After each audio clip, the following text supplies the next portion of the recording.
This is a lecture from Open Tuition. To benefit from the lecture, you should download the free lecture notes from opentuition.com.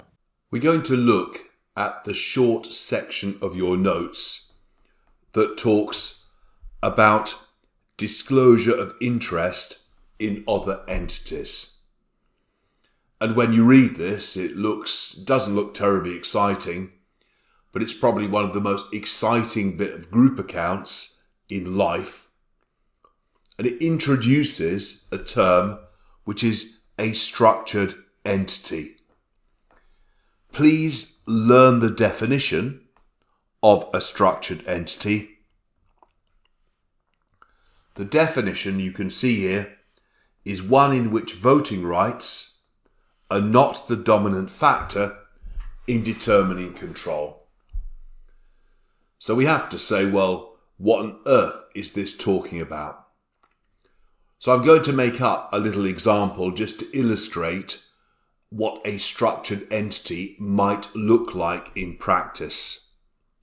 So we're just going to do a little bit of drawing. So I'm going to assume that there's a big supermarket chain. I'd probably better not name any specific chain. So I'm going to call it Shop-A-Lot Inc.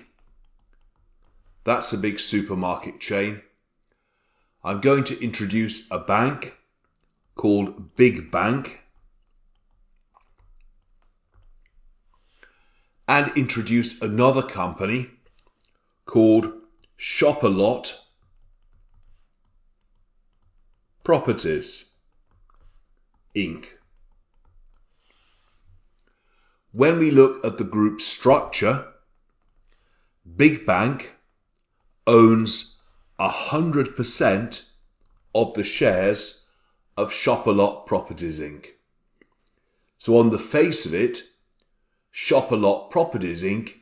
is a subsidiary of Big Bank. It's a bit strange because banks do banking things and Shop-A-Lots do shoppy things, so it seems a bit strange. But then we start to explore this a bit further. Because on examination of various papers, it turns out here that there is a control contract. There's a kids' game, I don't know if you've ever heard of it, called Simon Says, where the leader says, Simon says, put your finger on your nose. Simon says, scratch your glasses. It's a bit odd, that one. And then if they say Simon says, you have to do it. Well, basically, whatever Shop-A-Lot Inc. say, then actually Shop-A-Lot Properties salutes and obeys their will.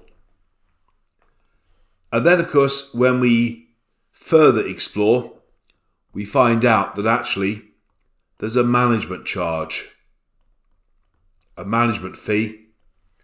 So I tell them what to do and they send me loads of money. They don't send me dividends because actually there's no shares owned in this company. Further evidence emerges and we find out that Shop-A-Lot Properties Inc. has got a big loan from Big Bank. In fact, all they've got in their balance sheet are some fixed assets, some invest PPE, and a great big loan from Big Bank. Okay? And then we find out something else, and that is the company at the top left, Shop-A-Lot Inc., guarantees the loan to the bank. Now, if you needed to borrow some money and whoever it was said, I'll need a guarantor, perhaps you were going off to university or something, and the landlord says they want a guarantor, one person to whom you turn is your, wait for the word, parent. So when we think about this transaction, the question is, in substance, who is the parent? And because Shop-A-Lot Inc. actually seems to be the one that pulls the strings, it suggests that it's the parent, and therefore it suggests that perhaps, again, it should be Shopalot Inc., not Big Bank, that's consolidating Shopalot properties. You might say, well, why set the deal up like this?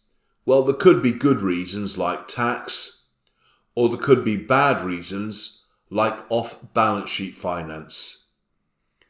You see, Shopalot properties has got loads of liabilities. Shopalot doesn't want them in its balance sheet. They don't have it like having lots of liabilities because they find it difficult to borrow more money. So parents, in commas, frequently will set up unusual structures like this to disguise the fact they've got any subsidiaries in the hope that they don't get included in the group balance sheet. It's a very, very widespread abuse. The definition of control is a lot tighter now, so it's probably a bit less rampant than it used to be, but the abuse is still there. But my view on that is that in substance, Shopalot Inc. is the parent. And my view, if I was the auditor, I'd be having a great big argument with them and saying, if you're the parent, Shopalot Inc. should consolidate Shopalot properties. Now, in practice, whether or not it is a subsidiary, whether or not they have to consolidate it, is for the lawyers. And you're not doing a specialist legal exam. So I think that would be left to the lawyers.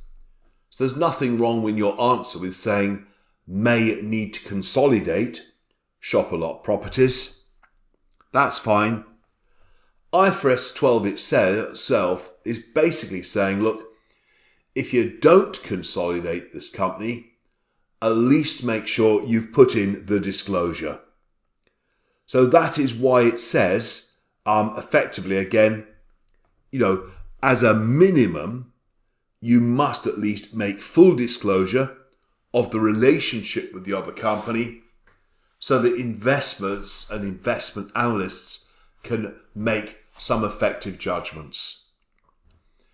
Ever since Noah sailed on the ark, parents have been pretending that subsidiaries do not exist or pretending that they're associates. It's a very widespread accounting abuse. Don't forget though, if you're asked about this, it's fine to use words like may need to consolidate when you're actually thinking about the arguments that you're making. It's one for the lawyers at the end of the day. That is what we're going to say about structured entities. Make sure you learn the definition.